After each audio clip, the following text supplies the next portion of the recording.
Donc, oui, André Fontaine, je travaille pour le journal Lyon Républicaine. La question que je voulais vous poser en rebondissant un petit peu sur ce qu'avait demandé monsieur avec vos chances d'arriver jusqu'à la mairie. Comment est-ce que vous vivez ce début de campagne où on voit déjà a priori 6 listes qui vont se disputer l'écharpe. Est-ce que vous n'avez pas peur justement pour le moment d'avoir des difficultés à justement rassembler face à un tel éclatement et tant de listes? Donc sur ce sujet-là, je pense que déjà il faut faire la différence entre les listes parce que tout le monde n'est pas sur le même pied et n'a pas le même programme en main quand même, même si soudain on découvre beaucoup de passion pour l'écologie, la démocratie participative chez tout le monde. Je pense que sur ces 6 listes, il y en a quand même 4 qui sont à droite ou à l'extrême droite et où on n'a rien à voir avec eux, donc on ne rassemblera pas par là, c'est sûr, hein.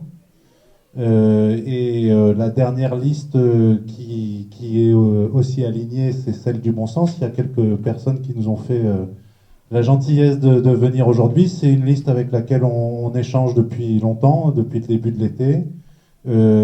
Aujourd'hui encore, on est en échange, donc on sait qu'on a des proximités. Il y a des sujets qu'il faut qu'on aborde pour voir dans quelle mesure on peut se rapprocher. Et c'est quelque chose qui se fera ou ne se fera pas dans les prochaines semaines, je pense. Voilà. Concernant en fait nos chances de gagner, moi je pense en fait à Sens, si vous voulez, on a, je crois, à peu près un taux de 50% d'abstention, 51, 52. Et ces abstentionnistes, pour la plupart, en fait, je ne connais pas le pourcentage exact, hein, mais je pense que ça se trouve surtout dans les quartiers tels que la ZUP, qui représentent un tiers de la ville de Sens. Alors si aujourd'hui ces gens sont abstentionnistes, il est ressorti des rencontres que j'ai pu faire et qu'on a pu faire, je pense, ces derniers temps. Cet abstentionnisme est un message politique envoyé, un message qui n'a jamais été reçu, qui n'a jamais été écouté.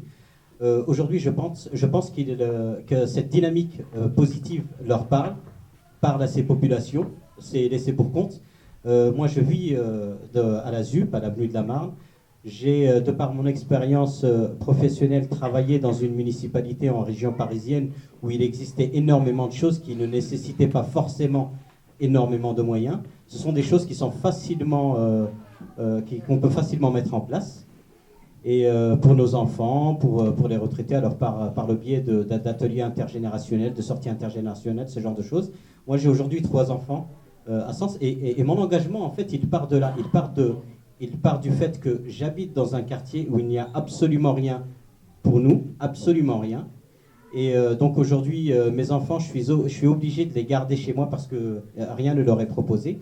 Et aujourd'hui, on arrive avec des propositions concrètes, non seulement avec des choses qu'on souhaite mettre en place, mais en plus faire participer la population. Ça veut dire leur donner la parole et leur demander en fait quels sont les besoins et pouvoir les étudier ensemble. Et puis, je pense qu'aujourd'hui, cette dynamique, en fait, n'existait pas. Aujourd'hui, elle est proposée. On va chercher les abstentionnistes, on les rencontre.